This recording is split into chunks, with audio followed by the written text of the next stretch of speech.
Who is Bishop Ron Hicks, the new leader of the Archdiocese of New York? And an East Village record store had the vinyl find of a lifetime. From WNYC, this is NYC Now. I'm Janae Pierre. New York City Mayor-elect Zohran Mamdani, Director of Appointments, resigned over anti-Semitic posts on social media 10 years ago. Our administration will operate under a standard of excellence. And setting that standard is not only about fulfilling it, it's also about holding yourself accountable when you are not doing so. Catherine Almonte da Costa had been appointed to her role for only one day before the Anti-Defamation League and others surfaced the old anti-Semitic social media posts. In a statement, she said she felt, quote, deep regret for the past statements. Da Costa's resignation comes as the mayor-elect faces criticism from some Jewish New Yorkers wary of his stance on Israel and past defense of the phrase, globalize the intifada. Mamdani says he's committed to protecting Jewish New Yorkers. Two Democratic members of the New York City congressional delegation say conditions at the migrant holding rooms at the federal building in Lower Manhattan have improved since the summer, but they add that they are still, quote, inhumane. Adriano Espaillat and Dan Goldman represent parts of New York City in Congress. They've been demanding access to inspect the 10th floor of 26 Federal Plaza, as detainees and their attorneys have noted crowded and squalid conditions for migrants being held there. Earlier this week, a judge ordered ICE to allow the lawmakers in. In our previous episode, we mentioned a change coming to the Archdiocese of New York. Pope Leo XIV named Joliet, Illinois Bishop Ron Hicks to replace Cardinal Timothy Dolan as one of the most prominent religious figures in the U.S. For those unfamiliar with the structure of the Catholic Church, we called a priest to help us understand the archbishop's responsibilities. So an archbishop is the head of an archdiocese, which would distinguish him from a bishop who's the head of a diocese. And he's basically, you could say, the CEO. That's Father James Martin, a Jesuit priest and the editor-at-large of the Jesuit publication America Magazine. He says the ministry of the archbishop is to teach, govern, and sanctify. What does that mean? Teach, so to preach the Gospels, govern, run the archdiocese, sanctify. He's kind of the chief liturgical officer of the diocese. Bishop Ron Hicks will take the reins of the archdiocese at a ceremony at St. Patrick's Cathedral in February.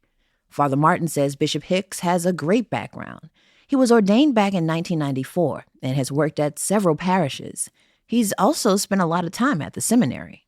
But then, interestingly, worked in El Salvador for 5 years with a series of orphanages, and then came back and worked again in the seminary, and then became auxiliary bishop in Chicago, and then finally bishop of Joliet. So he's had a lot of experience, even at a very young age.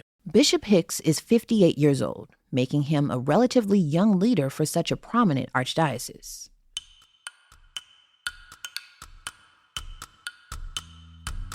Now to the East Village, where a record store had the vinyl find of a lifetime. That's after the break.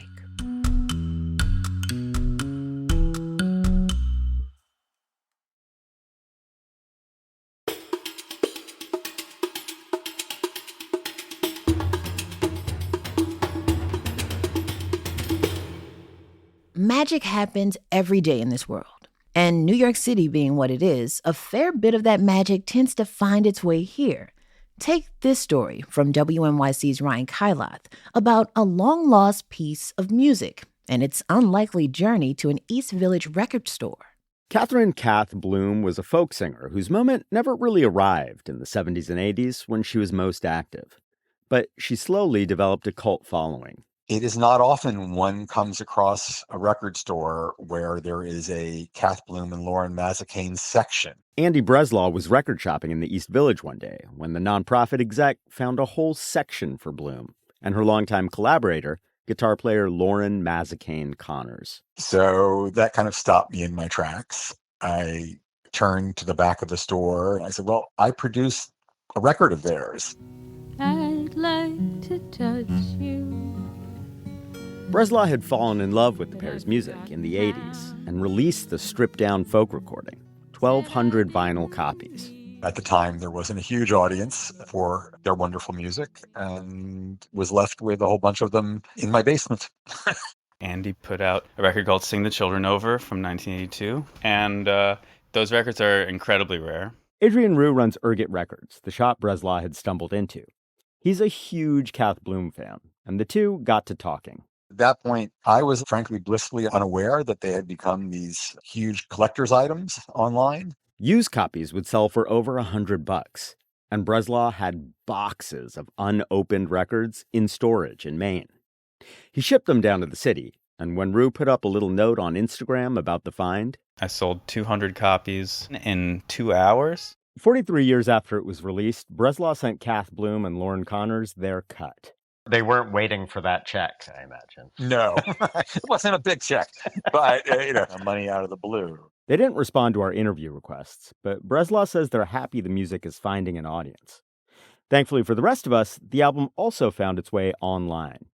Sing the Children Over by Kath Bloom and Lauren Mazzacane Connors. That's WNYC's Ryan Kailath. Time to highlight what's fresh and affordable at local farmers markets. Amelia Tarpey is a program and publicity manager for Grow NYC Green Markets. She says head to the green markets this week for parsnips. I just think parsnips deserve a place on your holiday menus, regardless of what you're celebrating. Parsnips tend to be sweeter than carrots, and they also are a mellower vegetable. They tend to be a little softer and chewier, and there's a lot of really incredible ways to prepare them. If you are celebrating Hanukkah this week, one of our favorite things to do with making latkes is throw in a root vegetable that's not a potato. Obviously, we love a classic potato latke, but shredding in, some other root vegetable can add so much depth of flavor, and parsnips are a perfect vegetable to add to your latkes. They also are really good vegetables to braise, and so if you're making a brisket, throwing in some parsnips, you can do sort of a medley of parsnips, carrots, potatoes, and put that into the pot in the last hour of cooking your brisket, and you'll have a nice hearty vegetable side dish to serve alongside. If you're looking for a side dish for your Christmas Eve or Christmas Day dinners, having a parsnip puree is like a really decadent way and easy way to elevate your holiday meals. Boil those parsnips until they're soft, and then you can puree them along with like a little bit of butter as an alternative to mashed potatoes, and it's just like a much richer, more flavorful vegetable side dish.